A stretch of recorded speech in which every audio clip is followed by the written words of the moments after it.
What matters to you right now? What does matter to you right now? This is what we need to work out to help us decide where we need to put our attention. Where the attention goes, the energy flows. I was just listening to a podcast where there was a woman talking about how she's just found out she's pregnant and all her plans have had to divert away from what she thought she was going to be doing over the next year. And it reminded me of coming up 10 years ago when I was diagnosed with Crohn's disease. And I had just written and published my book, which then was called Become a Warrior Woman, 9 Rules to Sort Your Shit. This book had just been launched when I took not well, and any thoughts, ideas, plans that I had for that book had to get completely sidelined. I barely even spoke about the book in the last 10 years, to be fair. Um, I did about 4 or 5 years ago record the audiobook version of it, where when I was reading this, I was like, oh, hang on, we need some full stops and commas in here. I very much wrote this book as I speak. And if you've been listening to the podcast for any period of time or any number of episodes, you will know that I talk very quickly, forget to breathe, don't put many commas or full stops into my sentences, huge, big, long spells of paragraph. That's what kind of happened with this book. But when I revamped it and made it 9 Rules to Sort Your Shit and dropped to the warrior woman stuff because that's not who I felt in alignment with anymore, I did re-record the audiobook. I have updated with some commas and full stops, restructured some of the paragraphs, which had helped this book be a lot better. But the reason that this all came to mind for this episode was the first task that I get you to do in this book. So if you're watching on video, you can see that I'm holding up there's a little circle. So I call this the wheel of happiness in life coaching, wheel of life, where it'll have specific headings. Very commonly, you'll see headings like health, money, work, relationships, fun, religion, and spirituality. Like, there's usually sort of 6 headings. I think for me, those headings are really vague. And for this to be a more useful tool, I took the headings out so that you can put your own headings in.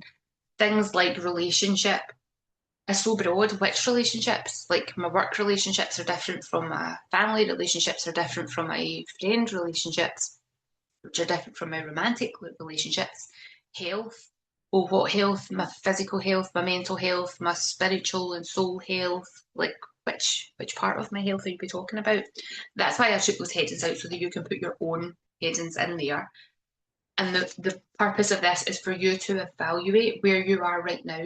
So there'll be elements of your life that are actually going really well when you sit down and think about it. On your scale of 0 is absolute despair, 10 is could not be any better.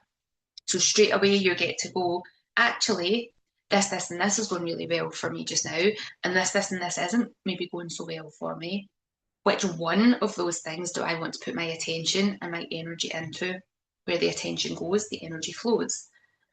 And we can't do all of them at the same time. If we try and get all of these 10 out of 10, we're lying to ourselves, first off, but we're going to absolutely burn out because, as I talked about in the last episode, we need to be able to schedule rest into our life. If we're on the go, looking for the next thing that we need to sort, we need to fix, we need to go, how do we know that we're actually focusing on the right thing? How do we know that the right thing isn't something that's a complete 180 turn from what we think because we're just in this action of doing all the time instead of being able to take a moment, take that pause and go, what do I genuinely want from my life? I'm just realising I'm saying actually far too many times, and no wonder AI, when it writes us, helps us write posts, it keeps using the word actually and exactly and landed. Ugh, I need to catch that and delete them when I use it to help me.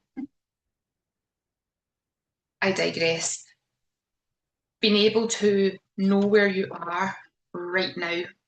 What is it that's important? Where do you want to be? These things are really valuable pieces of information to help you decide what is it that matters to me right now so I can take the decisions to put the actions in place to move it forward. So if you are struggling with your health, but all your energy and attention is going into your business,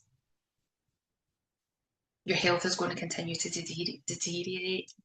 You might just need to take the foot off the pedal with the focus on the business for a little while and redivert some of that energy, some of that attention into your health to bring your health back so you could then have the energy to put it into your business.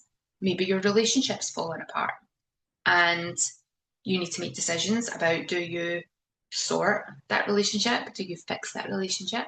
Or do you let that relationship go? But if you are so busy doing other things, then you trundle on, trundle on, trundle on. You're still in the same place in the thing that was actually bothering you. 6 months, a year, 10 years later, who knows? In the lead up, this book will be 10 years this December. So a wee heads up for you, dear listener, is from around October time, I will be launching a podcast with the episode audio, one rule each week for the 9 weeks plus any additional chapters.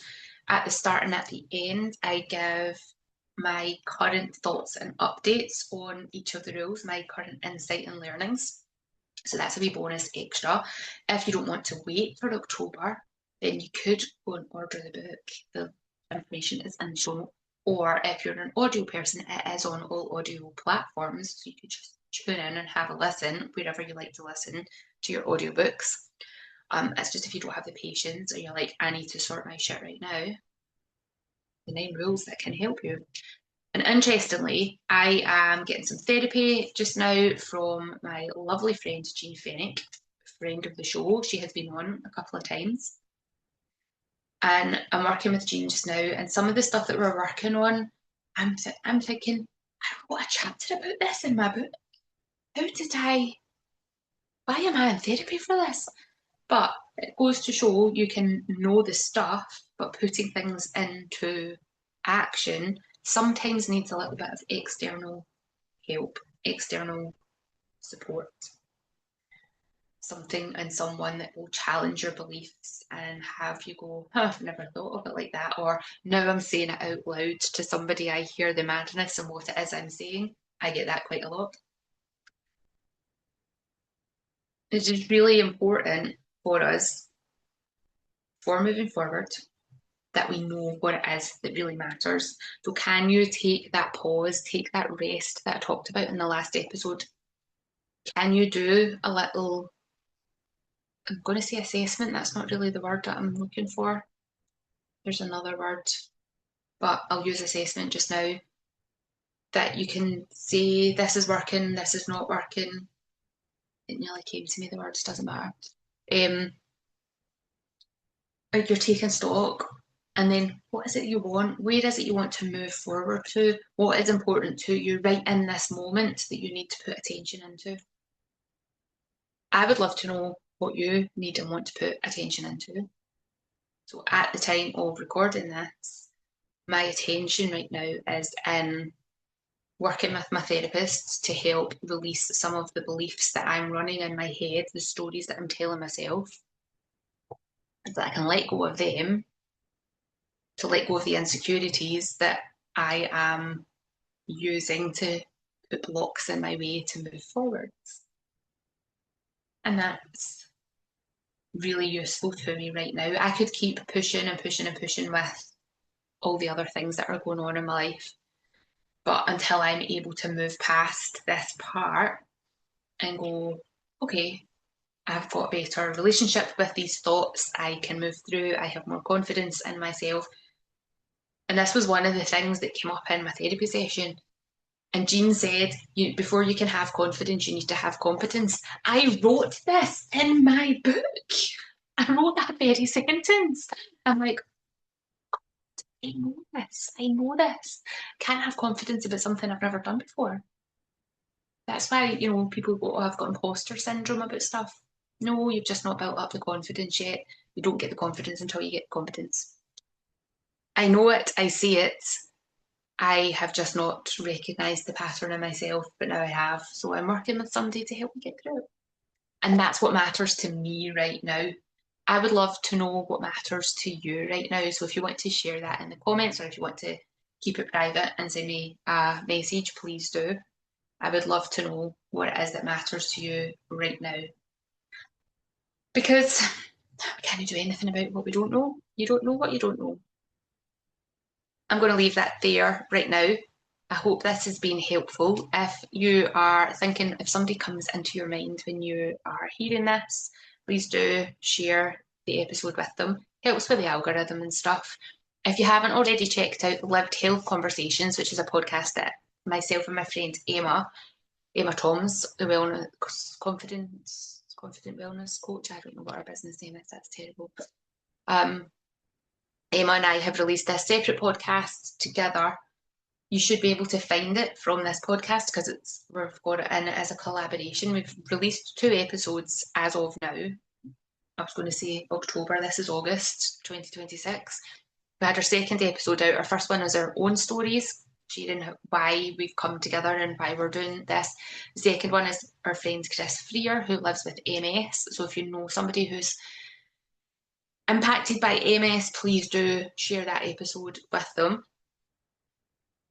I have my retreat for 2027 is live. It's out there. There's only 8 spaces.